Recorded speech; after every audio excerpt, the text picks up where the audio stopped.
Welcome to another episode of Menopause Talks. In today's episode, we're joined by a community medicine and public health physician from India who sheds light on menopause as a public health issue.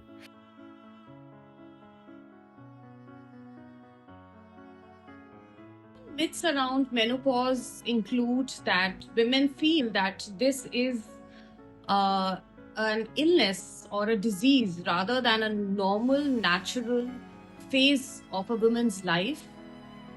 Some women also feel that it is they have lost their sexual intimacy and womanhood.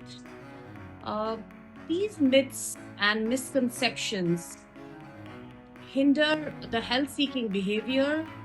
They create, a social stigma, and the taboos around it make it difficult for women to talk openly about it, to communicate, to seek help.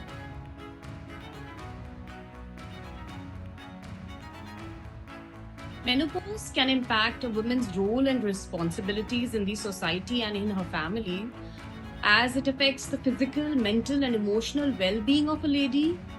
She starts to feel that she is no longer productive. She feels isolated. She feels that she is not well respected now in the society because of the stigma, the taboo involved around menopause.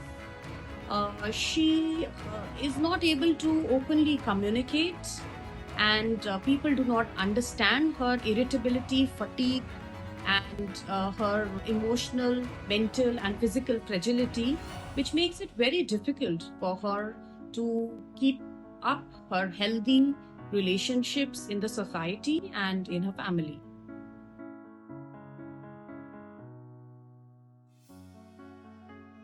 There is no national standalone menopausal policy as such or any guidelines. Although there is a lot of work which is being done in the maternal and child health, but none of it is converging towards symptom management and women in this phase of life. So this is a very important age bracket which national guidelines and our policies need to converge at, so that this phase of transition can be smoothly dealt with, and the wisdom and maturity which women at this age attain can be utilized in national build-up, and is also a way of women empowerment.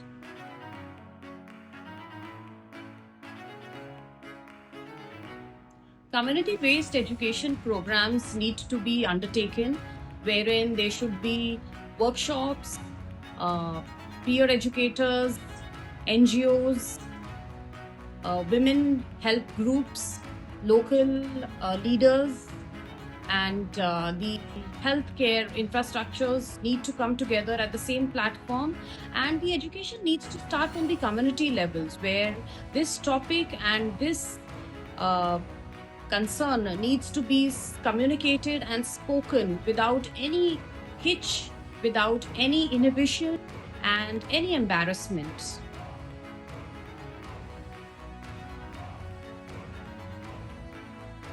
Yes, menopausal education should be integrated in the school health program and also in the maternal healthcare services, because as I already said that the approach we are undertaking is mostly reactive rather than proactive. The earlier women and men are aware about what menopause is, how the body reacts, and how this phase of transition happens, the better empowered will the women be, will the communities be in supporting these women. They will understand this phase of transition better, making the journey of menopause more comfortable, easy, pleasurable, and joyous.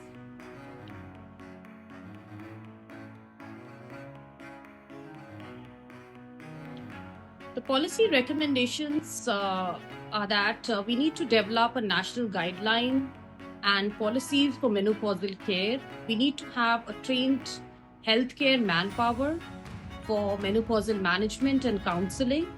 We need to implement free health checkups for screening and awareness for women over 35 years of age group. We need to establish dedicated menopausal clinics, especially in rural areas. For community interventions, we need to have support groups where women can share their experiences, have community events, and involvement of local leaders. There need to be a partnership between the government, the NGO, and women organization to have a coordinated menopausal care.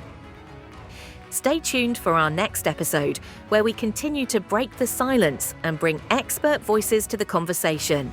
Don't forget to like, share, and subscribe to Menopause Talks, your space for informed, empowering discussions on every stage of womanhood.